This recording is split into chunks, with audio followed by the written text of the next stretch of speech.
여호와여, 내가 소리내어 부르짖을 때에 들으시고 또한 나를 긍휼히 여기사 응답하소서. 너희는 내 얼굴을 찾으라 하실 때에 내가 마음으로 주께 말하되 여호와여, 내가 주의 얼굴을 찾으리이다 하였나이다. 주의 얼굴을 내게서 숨기지 마시고 주의 종을 노하여 버리지 마소서. 주는 나의 도움이 되셨나이다. 나의 구원의 하나님이시여, 나를 버리지 마시고 떠나지 마소서. 내 부모는 나를 버렸으나 여호와는 나를 영접하시리이다. 여호와여, 주의 도를 내게 가르치시고 내 원수를 생각하셔서 평탄한 길로 나를 인도하소서. 내 생명을 내 대적에게 맡기지 마소서. 위증자와 악을 토하는 자가 일어나 나를 치려함이니이다. 내가 산자들의 땅에서 여호와의 선하심을 보게 될 줄을 확실히 믿었도다. 너는 여호와를 기다릴지어다. 강하고 담대하며 여호와를 기다릴지어다. 아멘.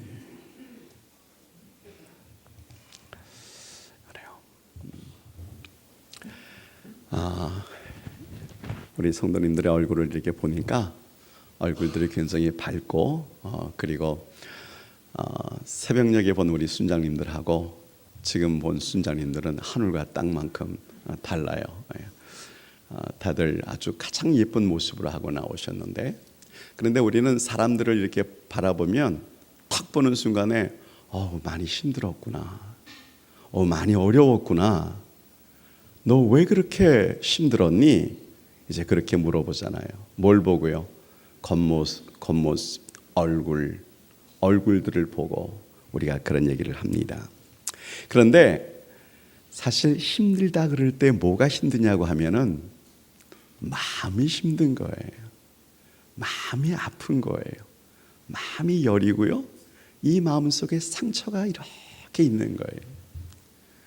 그 상처가 아무리 작은 상처라고 할지라도 누군가 툭 건들면 눈물이 툭 쏟아질 수밖에 없는 그런 마음의 상처가 있을 때, 여러분 그럴 때 정말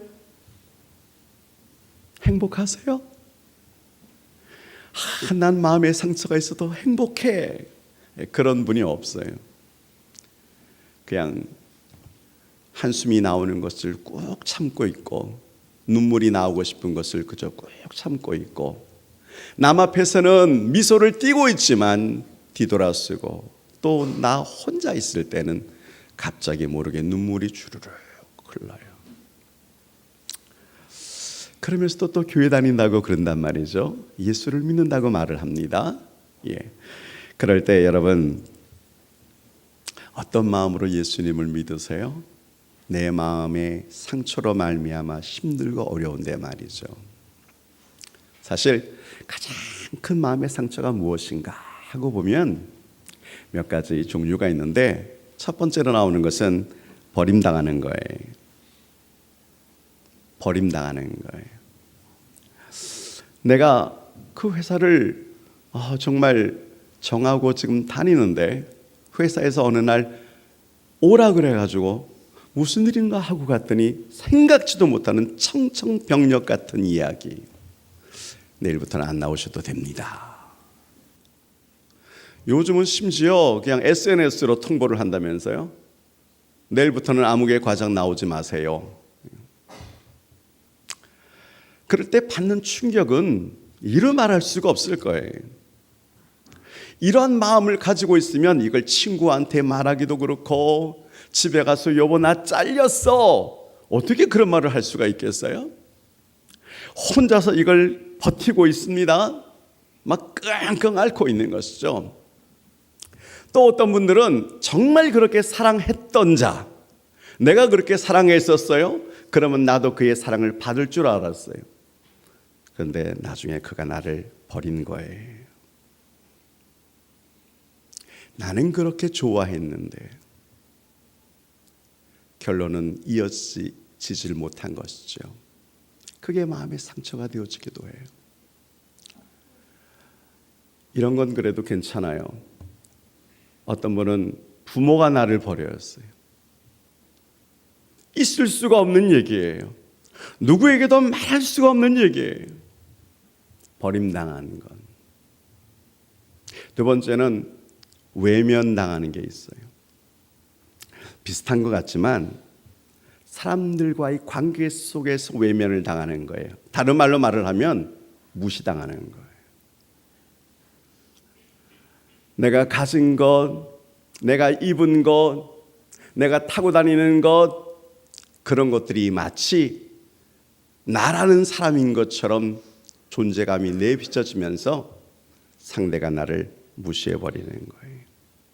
그래서 한마디로 말을 하면 존경을 받을 만한 그러한 마음까지는 없어도 적어도 나는 무시를 당하지 않으려고 그렇게 노력을 했었는데 결국은 알고 보니까 친구들로부터 왕따를 당하게 되어지고 사랑하는 사람으로부터 나중에 멀어지고 거기까지도 참을 수 있는지 몰라요. 완전히 잊혀져 버리는 거예요. 잊혀져 버리는 그 아픔. 군에 있을 때 바로 밑에 있는 그 후배가 막 울어요. 편지를 보면서 막 울어요. 그래서 왜 그러냐고 그랬더니 여자가 헤어졌는데 이때까지 당신에게 다 준 물건들, 특별히 당신에게 준 사진 돌려달라는 거예요. 정말 여러분, 그럴 때에 남자들 여자 고무신 거꾸로 신으면 뭐 하고 싶어요? 정말 탈영하고 싶은 마음이 머리 끝까지 있지만 그러나 자제하면서 참고 있죠. 그 모습을 이렇게 보고 있는데 한 사람이 아이디어를 꺼냈어요. 야, 너네들 애인 사진들 다 꺼내. 다 꺼내가지고 그 친구한테 탁 주면서 편지 보내라. 이 중에 네 사진이 어떤 건지 나 모르겠다고. 그 사진만 네가 뽑고 나머지 돌려달라고. 글쎄요, 그게 좋은 방법인지 모르지만 얼마나 마음속에 한이 맺히고 힘들면 그런 아이디어를 또 냈을까요? 어떤 분은 비난받는 분이 있습니다. 내가 아니고 타인으로부터 믿었던 사람에게 비난을 받는데 잘 알지도 못하는 일을 가지고 마치 그런 것처럼 나를 옮아 씌우는 거예요.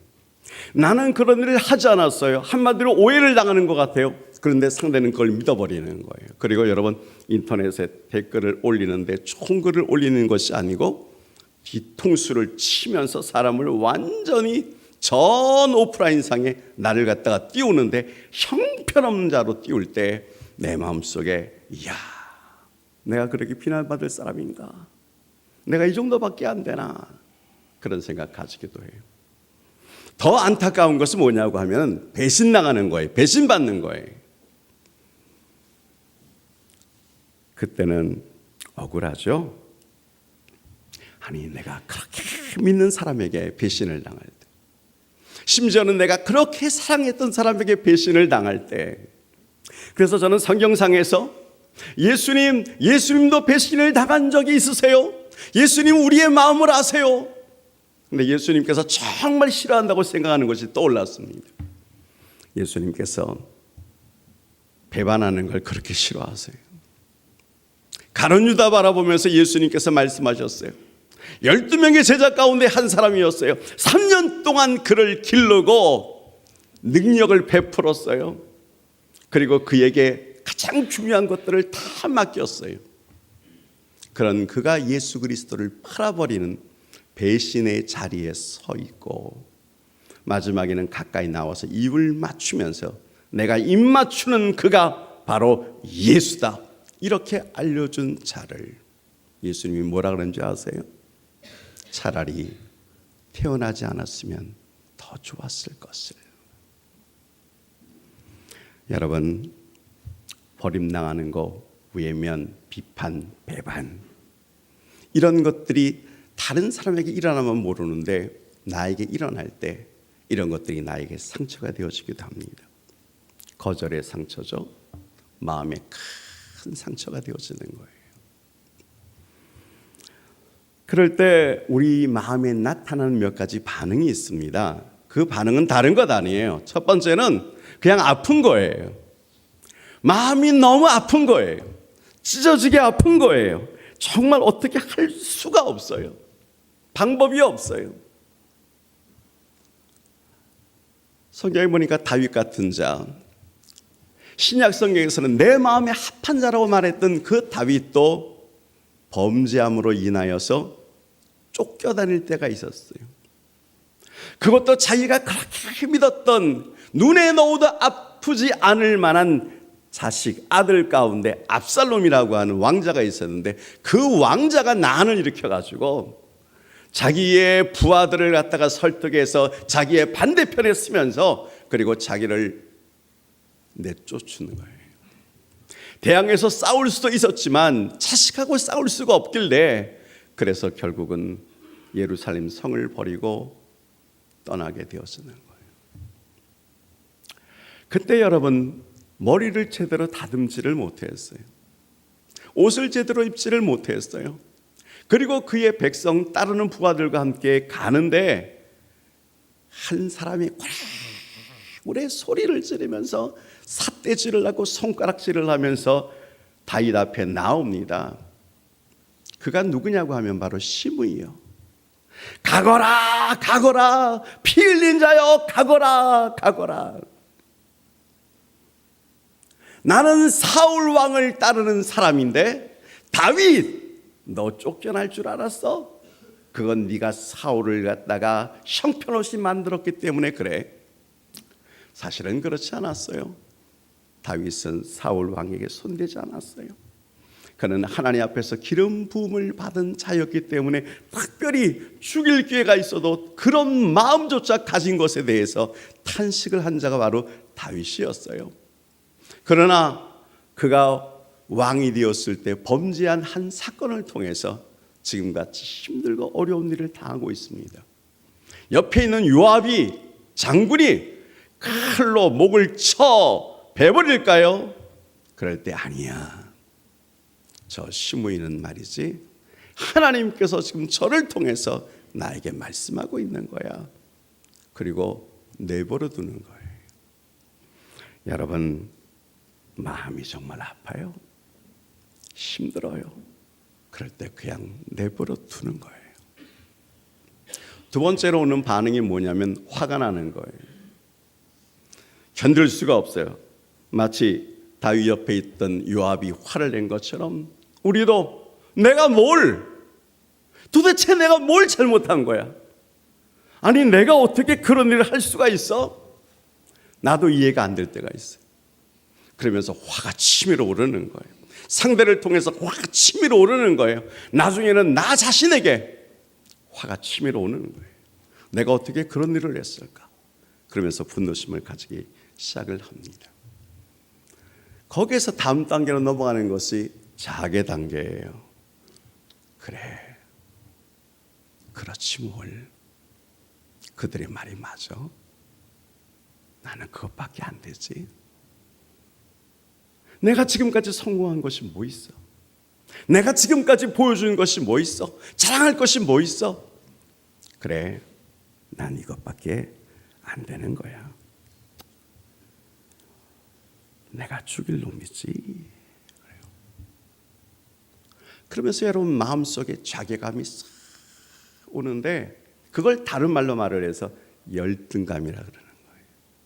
그 열등감은 어디서 나오는 거냐면 상대와 비교할 때 나오는 것인데, 우리는 인생 살아가면서 신앙생활 하면서도 비교를 가지고 주눅들 때가 얼마나 많은지 몰라요.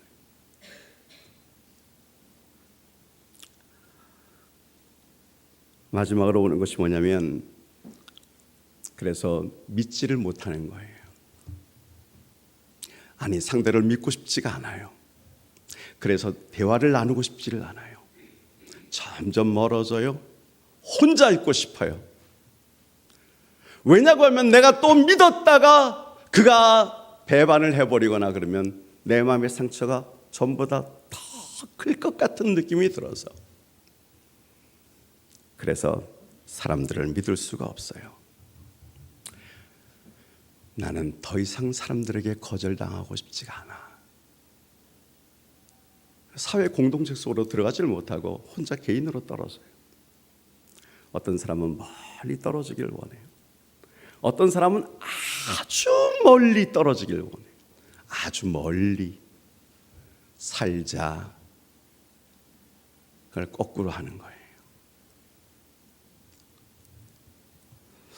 여러분, 저는 이런 마음들을 믿지 않는 사람들은 당연히 가질 수도 있겠지만 예수를 믿음에도 불구하고 그분의 얼굴을 이렇게 싹 바라보면 얼굴에서 나타나는데 외적인 모습으로 나타나는 것이 아니라 마음의 상처로 이렇게 보여지는 것이죠. 그럴 때 주님, 어떻게 하면 좋습니까? 그래서 우리가 아는 유명한 책 있잖아요. 주님이라면 이럴 때 어떻게 하실까? 근데 그 책을 봤는데도 불구하고 모르겠어요. 여러분은 어떻게 하세요? 화를 내세요? 세상 사람들 같으면요 혼자 소리를 지를 거예요.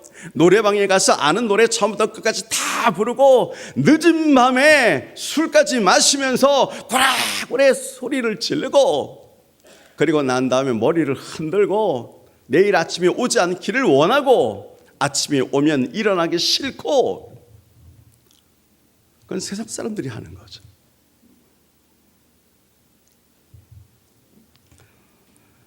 그래서 오늘 제목을 정할 때 고통의 한가운데 서자를 붙일까 점을 찍었습니다. 중학교 때 읽은 아주 멋진 책이 하나 있었는데 브람스를 위하여 그리고 점점점 이게 생각이 났습니다. 그 의미가 여러 가지가 있는데요. 여러분, 우리는 그럴 때 그런 상처, 그런 것들을 어떻게 해야 할까요? 성경에서 제가 느끼는 것 몇 가지를 말씀드리겠습니다. 제일 먼저 할 것, 그리고 제일 중요한 것이 무엇이냐고 하면 하나님 앞으로 나오는 것입니다. 아유, 목사님, 나도 그런 생각은 했었어요. 여러분, 그런 생각을 했죠. 행동으로 옮기시는 거예요. 주님 앞으로 나오시는 거예요. 왜냐고 하면 환자가 지금 질병에 걸렸어요. 암에 걸렸다고 생각해 봅시다. 그럴 때 이걸 나 혼자 알고 끙끙대면서 어떡할까. 그리고 나중에 말도 안 하고 가만히 죽었다고 생각해 봐요. 얼마나 미련한 사람이에요. 의사한테 나가는 거예요. 그리고 난 이런 환자라고 말을 하는 거예요. 의사가 이리저리 보면서 수술을 해야 되겠습니다. 그리고 수술을 딱 하고 난 다음에 결과를 좀 지켜보지요. 병원 갈 때마다 항상 느끼는 것도 있습니다. 수많은 환자들 가운데 수술은 의사가 하지만 그 과정은 하나님이 하십니다. 치료는 하나님이 하십니다. 여러분, 마음의 상처가 이렇게 있으면 그걸 정말 친한 친구한테, 믿음의 형제 자매한테, 순장한테, 심지어는 목사님, 그리고 나올 수도 있어요.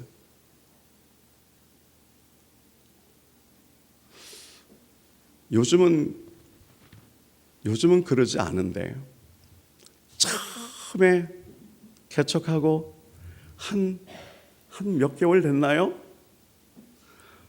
그때 한 분이 현관문을 발로 차요.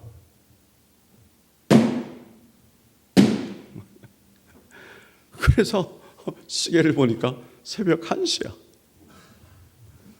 그리고 문 열어주세요, 목사님들이. 그래서 문을 열었더니 술병 들고, 지금 인생의 막장을 한번 이 문제를 어떻게 할까? 그래도 목사님한테 나가서 한번 해봐야지. 근데 부인은 열심히 교회를 나왔는데 이분은 교회를 안 나왔어요. 처음 온 얼굴이에요. 누구세요?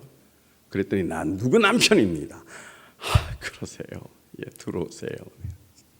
여러분, 그렇게 나오는 것도 중요하지만 여기서 지금 제가 나오라고 하는 것은 하나님께로 나가십시오. 하나님께로 1대1로 나가십시오.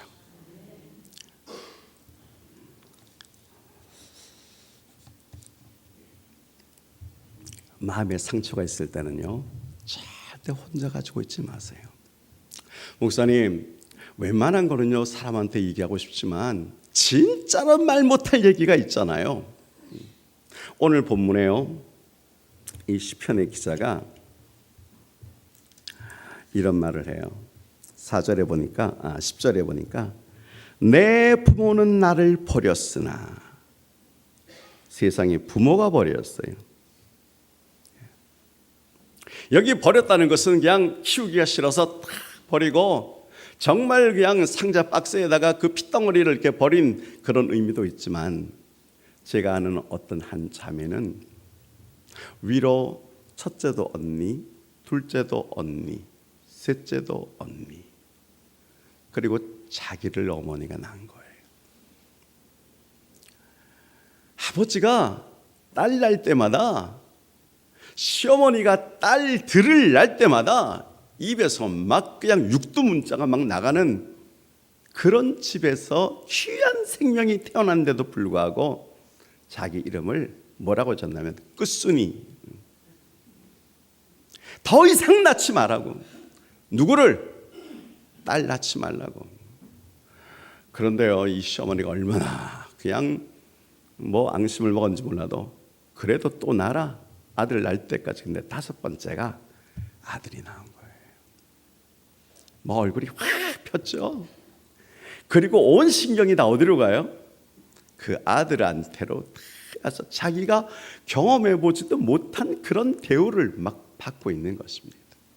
자기 이름은 너 같은 거 더 이상 나오지 마. 마음의 상처를 얼마나 많이 받았는지, 부모로부터 상처를 받은 거예요. 세상에 같이 살아가는 사람은 아니에요. 친구가 아니에요. 부모가 상처를 준 거예요. 그런 경우 버렸다고 말할 수 있습니다. 근데 왜 그럴 때라고 할지라도 하나님께 나가야 되는가? 출애굽기 15장 26절에 보니까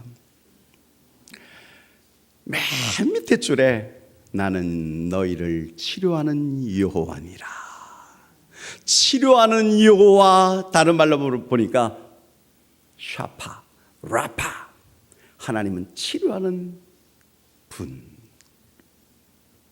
여러분, 하나님께서 내가 치료자다 그렇게 말을 할 때 2가지 의미가 있어요. 그건 뭐냐고 하면, 얘야, 첫째, 내가 너를 너무너무 잘 알고 있어. 왜냐고 하면 네가 태어나기 전에 내가 너를 알았다. 할렐루야. 예레미야서의 1장부터 쫙 예레미야 선지자가 태어날 때부터 하나님께서 그를 다 알고 계셨어요. 네가 복중에 있을 때, 네가 엄마 뱃속에 있을 때도 내가 너를 알았다. 너의 이름을 알았다. 그래서 치료의 하나님이라는 것은 나를 너무너무 잘 알고 있는 하나님. 내 마음의 상처 정도가 아니요, 정말 나도 끔찍해서 말을 못할 만한 일들까지 그분은 전체를 다 알고 계세요.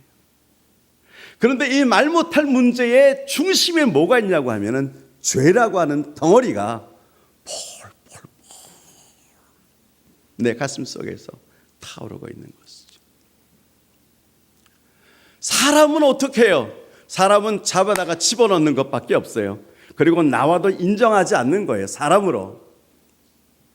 그런데 하나님께서 나는 너를 치료하는 여호와다 그럴 때, 얘야, 내가 너의 모든 것, 심지어는 너의 부정과 너의 범죄, 그뿐만 아니라 너의 의로운 선, 그리고 네가 내 앞에서 진실했던 그 모습까지 나는 처음부터 끝까지 다 알고 있다 하는 뜻입니다. 치료의 광선을 바라시는 하나님이 2번째 하시는 것이 뭐냐고 하면은, 얘야, 그런데 말이지, 내가 지금 너를 기다리고 있어. 난 널 기다리고 있는 거야. 제가 어린아이들한테 얘기할 때 이런 얘기를 합니다. 한 유치원에 다니는 아이가 있어요. 아버지의 특별한 사랑을 받아서 아주 그냥 정말 왕자처럼 그 집에서, 그 넓고 풍성한 집에서 대접을 받고 있지요. 그런데 얘가 그렇게 해서 어깨를 으쓱이지만 한 가지 무서워하는 게 있는데, 그 집에서 기르고 있는 거위를 너무너무 무서워하는 거예요. 거위가 꽥꽥 이렇게 오면 그냥 소름이 쫙 끼치면서 그냥 벌러덩 뒤로 나가고. 근데 어느 날 학교에서 공작 시간에 칼만 들었습니다. 남자애들 칼만 들면 방과 후에 갖고 들어올 때 얍얍 막 그러잖아요. 대문 열고 들어오는데 거위가 꽥 순간적으로 칼로 딱 쳤는데 목이 그냥 꺾어지면서 거위가 죽은 거예요. 근데 이 거위가 아버지가 그렇게 귀하게 여기는, 끔찍같이 여기는 그러한 짐승이에요. 그러한 거위예요. 그 생각이 번쩍 나니까 아무도 없는 그 틈을 따서 그 거위를 질질 끌고 그 뒷동산에 가서 파 묻어버렸어요. 식은 땀이 났지만 아무도 알지 못하는 거예요. 그러니까 이제 옷을 주섬주섬 입고, 그리고 샤워를 하고, 그리고 밤을 자고 아침에 되었는데 그 집에 하인이 있어요. 흑인 하인이. 항상 그 도련님 방을 와서 청소를 해요. 그래서 그날도 물 걸레를 들고 딱 와서 깨우는 거예요. 도련님 일어나세요. 조금만 더 자고. 일어나세요. 그날따라 아주 화를 내면서 마지막 한마디 하는 말이, 난 알지. 그 말에 눈이 떴어요. 뭘? 나는 어제 뒷동산에서 알지. 그 순간에요, 그 아들이 그 하인한테 잡혔어요.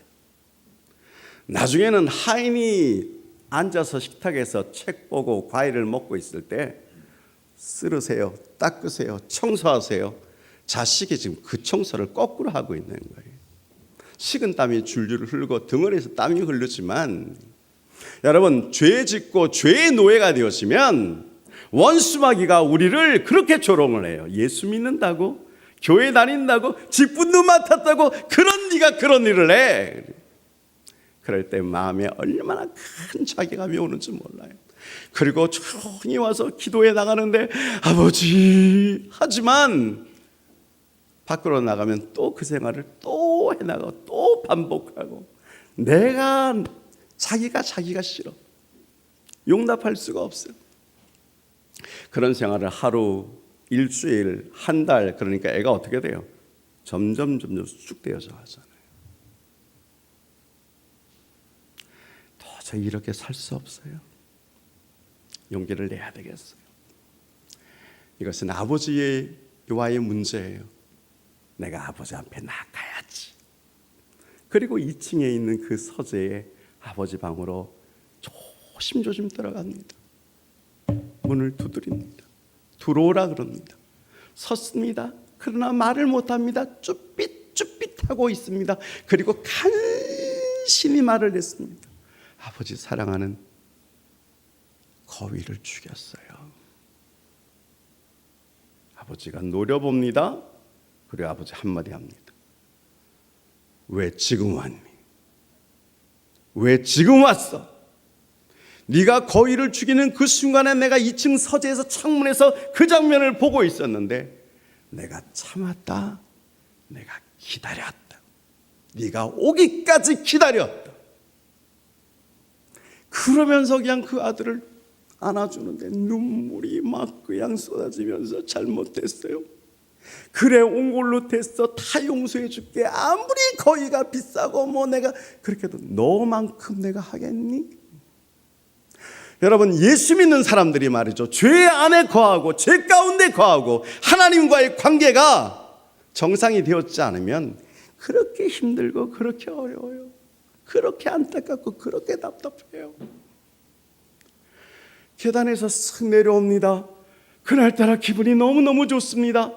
자리에 누웠다가 잠이 들었습니다. 하인이 들어왔습니다.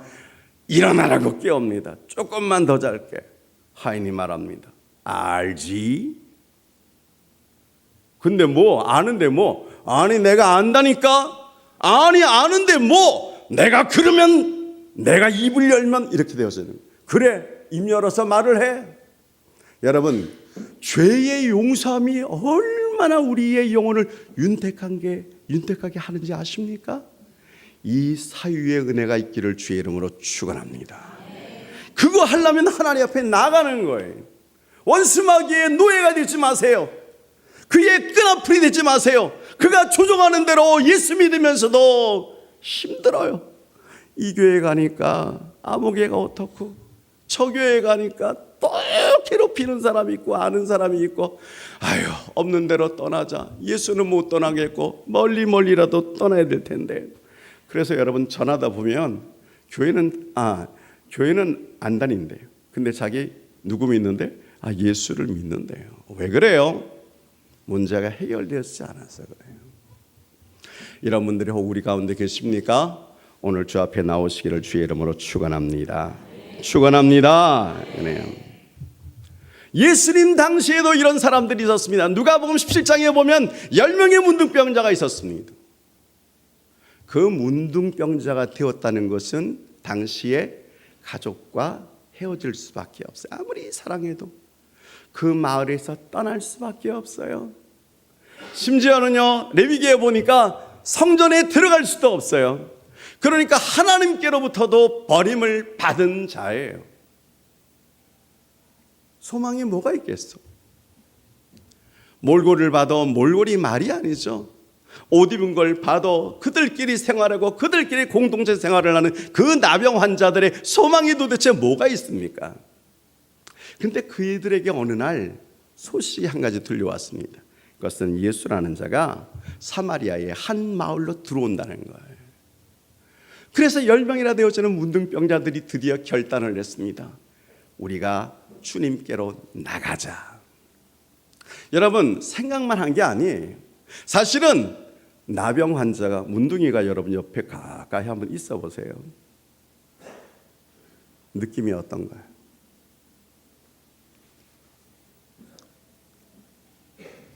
전에 어떤 분이 버스 정류장에서 지팡이를 짚고 손을 이렇게 하면서 얘기를 해요.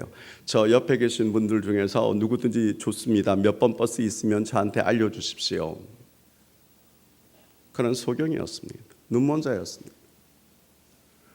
그런데 그 출근하는 사람들이 그 말을 하필이면 출근하는데 재수없게 그가 손을 이렇게 내주려면 그 옆을 다 피해요. 그래서 그때 제가 어떻게 그 옆에 있었어요. 손을 탁 잡았어요. 손이 얼마나 차가운지 찌릿하는 그런 느낌. 근데 제가 말했어요. 기다려주세요. 제가 알려드릴 테니까요. 여러분 문둥병자가 가까이 옵니다. 그때 사람들이 보고만 있는 게 아니에요. 돌을 들어서 던지는 거예요. 근데도 이분들은 결단했어요. 우리가 소식을 들었어요. 여러분 이 소식이 다른 말로 말하면 복음입니다. 할렐루야. 복음은 기쁜 소식이요 즐거운 소식이요. 모든 사람 앞에 나갈 수 없어도 주님 앞에 나가면 문둥이를 고치시는 주님, 그 소문을 들었기 때문에 주님 앞에 나가는 거예요. 그래서 나갑니다. 더 이상 가까이 나가지를 못합니다. 그리고 그들이 소리를 지르서 하는 말은 딱 하나밖에 없어요. 주여 우리를 불쌍히 여겨 주옵소서. 사람들은 저리 가라 저리 가라 그렇게 말할지 모르지만 주님께서는 말씀하셨어요. 너희들의 몸을 제사장에게 보여라 그렇게 말했습니다. 그 말에 믿음을 믿고 가다가 10명의 문둥병자가 다 깨끗함을 받았습니다. 할렐루야. 문제가 있을 때는요 주님 앞에 나가는 거예요. 1대1로 주님 앞에 나가는 거예요. 두 번째가 뭐냐고 하면은 있는 모습 그대로 상처를 드러내세요. 있는 모습 그대로. 제가 다윗의 그 시편 39편 2절 3절을 읽어드릴게요. 내가 잠잠하여 선한 말도 하지 아니하니 나의 근심이 더 심하도다. 내 마음이 내 속에서 뜨거워져서 작은 소리로 읊조릴 때에 불이 붙으니 나의 혀로 말하기를. 무슨 얘기냐고 하면 마음의 상처를 갖다가 그대로 담아두고 있으면 더 고통이고, 그 상처를 그냥 넣어두면 마치 내 심령 가운데 불 붙는 것처럼 이건 견딜 수가 없는 거예요. 그런데 거의 대부분의 사람들이 상처를 받으면 그래도 선한 자, 그리고 그 선한 가운데 들려고 하는 사람, 또 마음으로 상대에게 욱하는 것보다는 나 혼자 참으려고 하는 사람들이 나타나는 증상입니다. 혼자서 독 닦고 있는 거예요. 참아야지, 참아야지, 참아야지, 참아야지. 아니에요. 그건 가슴 속에서 불이 계속해서 붙고 있는 거예요. 그건 사방으로 더 번지는 거예요. 그래서 여러분, 우리나라 여성에게만 있는 질병이 있어요. 동양권에서도 중국도 없고 일본도 없는데 우리나라 여자만 가지고 있는 병이 있는데 화라고 하는 병이에요. 화. 그 병에 걸리면은요, 마음이 너무너무 불안한 거예요. 막 초조한 거예요. 왜 그러냐고 하면은 이 억눌린 감정이 마음으로부터 계속 눌림을 당하다 보니까 밥을 먹어도 소화가 안 돼요. 그저 가슴이 답답해요. 병원에 가도 의사가 이유를 모르는 거예요. 좀 좋은 마음을 가지세요. 근데 좋은 마음이 돼야지요. 심지어는 눈에서 막 아른거리가 현기증이 일어나고 그다음 막 토하고 싶은 거예요. 그래서 어떤 사람들은 그걸 우울증입니다, 그렇게도 말을 하고, 어떤 사람들은 우라병입니다, 그렇게도 말을 하는데, 우리나라 여인들이 가지고 있는 이 화라고 하는 병, 여러분, 근데 이런 걸 어떻게 해야 돼요? 욥기 10장 1절에 보니까 내 영혼이 살기에 곤비하니 내 불평을 토로하고 내 마음이 괴로운 대로 말하리라. 내 영혼을 토로하고, 토해버리는 것이죠. 그러니까 무슨 얘기냐고 하면은 하나님 앞에 나왔으면 그분 앞에 그냥 고백하세요. 있는 것 그대로 고백하세요. 제가 아는 어떤, 지금은 목사님이 됐습니다마는 옛날에 MBC가 아나운서로 있었는데 전두환 정권에 들어서면서 막 통폐합이 일어났었어요. 그리고 이분이 잘렸어요. 이 교회에서 그래도 안수 집사인데 얼마나 마음에 막 사회를 향한, 대통령을 향한 막 이 분노가 일어나는데, 이걸 참고 그리고 강원도까지 갔다가 거기에 황제의 예수원이라고 하는 RA 토레이 목사님 계실 때 바로 그 예수원, 거기까지 물어서 찾아가서 문을 두드렸더니 예약을 안 하셔서 들어올 수가 없다는 거예요.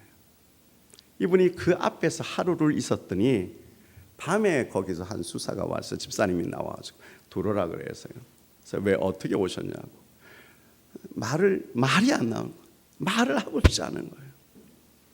그래서 그럼 빈 방에다 넣었어요. 밥 먹고 싶지도 않아요. 하루 종일 아무것도 하고 싶지 않은 거예요. 근데 밖에서 한 집사님이, 그렇게 계시면 마음의 병이 더 심할 뿐입니다. 먹지 않은 그분이 토하는 거예요. 육체적으로 토하지 말고요, 하나님께 고백하십시오. 무릎을 꿇었는데 밤새 기도가 안 나오고 끙끙. 게다가 새벽 한 2시인가 비몽사몽인데 그때서 비로소 자기의 그 입술이 터지기 시작을 하는데, 대통령부터 시작해가지고 무슨 방송국 이게 터져 나오는 게 아니라 자기 자신의 내면 속에 있는 그 더러운 쓴물들이 그 밤에 기도를 통해서 터져 나오기 시작하는 거예요. 하루 종일 기도하고 그 다음 날도 기도하다가 은혜를 받았어요. 성령으로 충만하게 되어졌어요.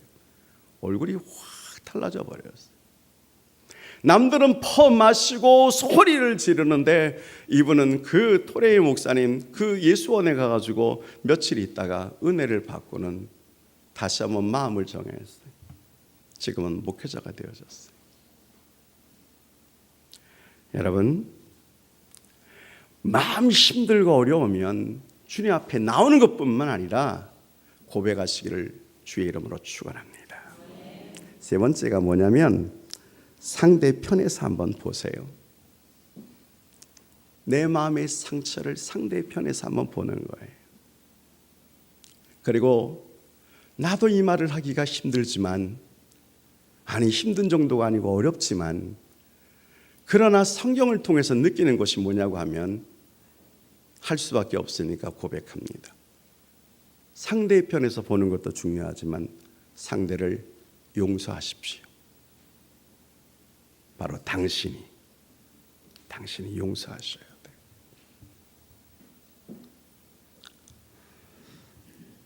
이걸 그냥 가지고 있으면요, 히브리서 12장 15절에 보니까 이걸 쓴뿌리라 그래. 쓴뿌리. 전에 저희 이모님은 아주 화초 가꾸는 걸 좋아했었습니다. 그 집에 들어가면 길다랗게 흙이 있었고 그 위에 각종 식물을 심어가지고 봄이 되어지면 꽃이 쫙 피는데요. 잡초가 나오는 거예요. 그러니까 저보고 그래요. 너 있잖아, 그 잡초 좀 뽑으면 내가 10원 줄게. 여러분들은 10원이 아무것도 아닌 것 같지만 그 당시 어린 나이에 10원은요 눈깔 사탕이 2개나 되어지는 거예요. 이쪽에 집어넣으면 볼록, 저쪽에 집어넣으면 볼록. 왕눈깔 사탕 아세요? 네. 요새 우리 청년들에게 주면 옛날 사탕 정도로 생각하고 먹지는 않을 거지만 그때 우리는 그게 너무 귀했어요. 그 말에 용기를 내가지고요 잔디를 뽑는데 제가 위에 있는 거 다 잘랐습니다. 그냥 손으로 다 잘라버려요.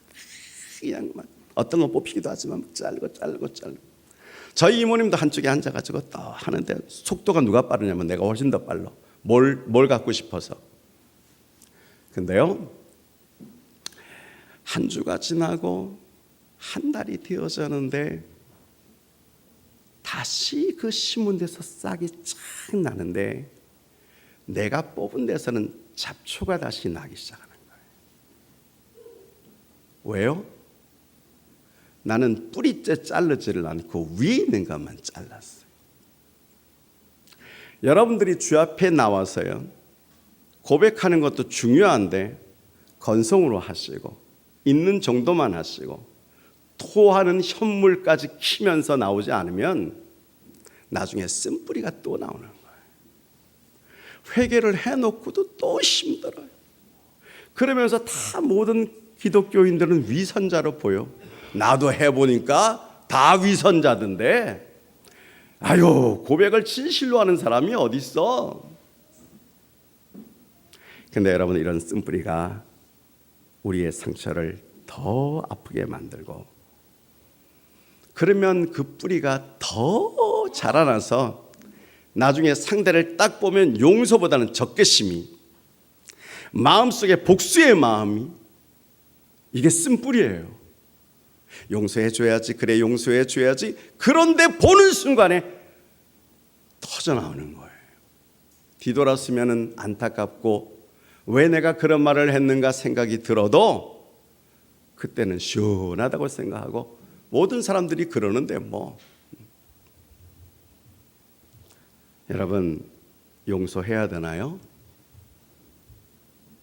그 문제 때문에 예수님의 제자 가운데 베드로가 마태복음 18장 22절에 주여 몇 번까지 용서하오리까? 당시에 3번 용서해 주면 대단한 거였는데 저는 7번 용서하오리까? 여러분, 그 대답을 알고 있죠? 70번씩 7번.